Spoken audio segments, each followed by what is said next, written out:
Dalam pengurusan, kita boleh pecahkan kepada dua bahagian. Pertama, sektor awam dan kedua, sektor swasta. Ia merupakan satu organisasi yang boleh dilihat dalam berjaya menangani isu persatuan seperti pihak berkuasa, orang bersendian yang melibatkan diri dalam pengurusan kewangan. Dalam tugasan ini, kita akan sama-sama melihat perbezaan di antara sektor awam dan sektor swasta dalam pentadbiran. Pentadbiran kewangan awam ialah salah satu pertubuhan bukan politik dalam merancang dan membangunkan kemudahan masyarakat. Kemudahan masyarakat berdasarkan sumber-sumber kewangan yang diperoleh daripada kerajaan. Sebagai contoh, pembinaan taman permainan bagi penduduk. Bagi pentadbiran kewangan sektor swasta adalah salah satu badan eksekutif yang dilakukan oleh individu persendirian dalam melaksanakan strategi merancang, mengawal, menyusun dan mendapatkan keuntungan, sebagai contoh bagi yang menjalankan perniagaan restoran makanan. Dalam tugasan ini, kita akan melihat permasalahan, sorotan lampau, analisis kajian, output perbincangan dan juga rumusan. Permasalahan dan objektif kajian. Permasalahan pertama, sukar untuk menjalankan sebuah organisasi tanpa anggota pentadbiran yang layak. Kedua, fungsi ketua tidak signifikan dalam organisasi dan mengabaikan kualiti. Ketiga, pelbagai anggaran pentadbiran kewangan awam dan swasta mengarahkan pelbagai sasaran dan makna pencapaian. Keempat, Perintah Presiden mentarifkan objektif tahunan untuk mengurangkan kehendak dengan matlamat misi untuk mengurangkan fatality dan kekurangan kebimbangan. Sebilangan besar projek dibaca dengan sasaran, rancangan dan fasiliti mereka sendiri. Objektif kajian menyatakan bahawa pengarah yang berjaya adalah kelebihan bagi satu sud persatuan untuk hubungan antara pejabat persatuan yang berbeza dan menjamin perkembangan data yang lancar dari satu bahagian ke bahagian seterusnya. Sebuah organisasi perlu ada pentadbiran yang kukuh agar segala urusan berjalan dengan baik. Semua pengurus haruslah mempunyai idea-idea umum pentadbiran kewangan bagi meningkatkan keupayaan kaki tangan untuk menyelia serta mengawal pengurusan dengan baik. Kewajipan pengurusi bergantung kepada organisasi yang bekerja oleh pengarah. Bagi pentadbir swasta, menentukan objektif dan menganggarkan pencapaian adalah langsung. Memandangkan destinasi dapat dicirikan dengan jelas dan dianggar oleh manfaat dan musibah.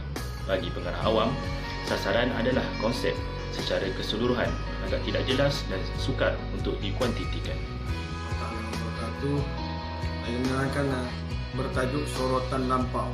Skop pengurusan awam. Pengurusan awam merupakan satu bentuk pengurusan yang berada dalam pentadbiran awam. Dia juga menerangkan pengurusan awam juga dikenali sebagai perkhidmatan awam yang berperanan melaksanakan dasar-dasar yang dibuat oleh pentadbiran awam kerajaan. Perkhidmatan awam merupakan satu badan yang sah di sisi undang-undang kerana ia ditubuhkan di bawah satu peruntukan perkara 132 di dalam Perlembagaan Malaysia. Skop pentadbiran swasta merupakan satu proses menyatu sumber-sumber dan menggunakan melalui aktiviti dan proses ke arah mencapai matlamat organisasi. Pengurusan swasta pula ini biasanya memetikkan keuntungan daripada perkhidmatan yang ditawarkan. Pengurusan swasta berada di luar kawalan langsung kerajaan tetapi di dalam kawalan dan peraturan pemantauan oleh kerajaan. Hello, Assalamualaikum. Hai, saya Syamila Hussein, nombor metrik 268212. Saya akan menerangkan mengenai metod dan analisis kajian, perbezaan utama antara pentadbiran kewangan awam dan swasta. Pentadbiran kewangan awam adalah kitaran politik. Pentadbiran kewangan swasta adalah pergerakan perniagaan.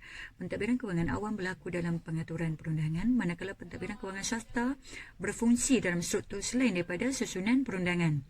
Pentadbiran kewangan awam mengikut metodologi pengawasliaan, manakala pentadbiran kewangan swasta mempunyai pendekatan yang populis. Dinamik dalam pentadbiran kewangan awam adalah majmuk. Namun dalam pentadbiran kewangan swasta terdapat pilihan monopoli yang diambil. Dalam pentadbiran kewangan awam, pendapatan dihasilkan daripada caj, perbelanjaan, kewajipan, hukuman dan levy yang berbeza yang dibayar oleh keseluruhan penduduk. Daripada pentadbiran kewangan swasta di mana manfaat daripada latihan kerja adalah telaga pendapatan yang ketara.